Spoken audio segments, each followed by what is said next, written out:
Ազատության հրապարակում այսօր մինչ հիմնական հանրահավաքի մեկնարկը քաղաքացիները խումբ-խումբ հավաքվել էին իրենց ուզող տարբեր բնակավարներում առկա խնդիրների եւ դրանց լուծման ուղիների մասին ծավալելու քննարկումներ, որոնք վարում էին տվյալ ոլորտների մասնագետները։ Առողջապահության նախկին նախարար Արարատ Մկրտչյանը հավաքվածներին ներկայացնում էր ոլորտում իշխող կոալիցիայի ձախողումները։ Խոստացվել էր ներդնել պարտադիր բժշկական ապահովագրություն,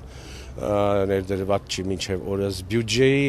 ծավալը հասցնել առողջապահությանը հատկացվող գումարների համախառն ներքին արդյունքի 2.2%-ը։ Նախկին զինդատախազ Գագիկ Ջհանգիրյանի վարած դատաիրավական համակարգի բարեփոխումներին վերաբերող քննարկումը աչքի էր ընկնում իր բազմամարդությամբ։ Պակաս աշխույժ չէր քննարկումը նաև հանրակրթության ոլորտի բարեփոխումների սեկցիայում։ Արման Հովհաննիսյանը հիշեցնում էր հավաքվածներին, որ արդիական կրթական համակարգ ունենալու համար օտար լեզուների իմացությունը պարտադիր է, բայց ոչ երբեք մայրենի եւ պետական լեզվի իմացության հաշվին։ Մեր շարժումը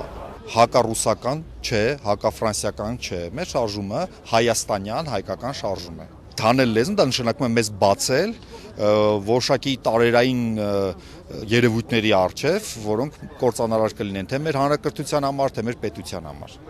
Հակոբ Կարապետյան, Հովսեփ Հովսեփյան, IPV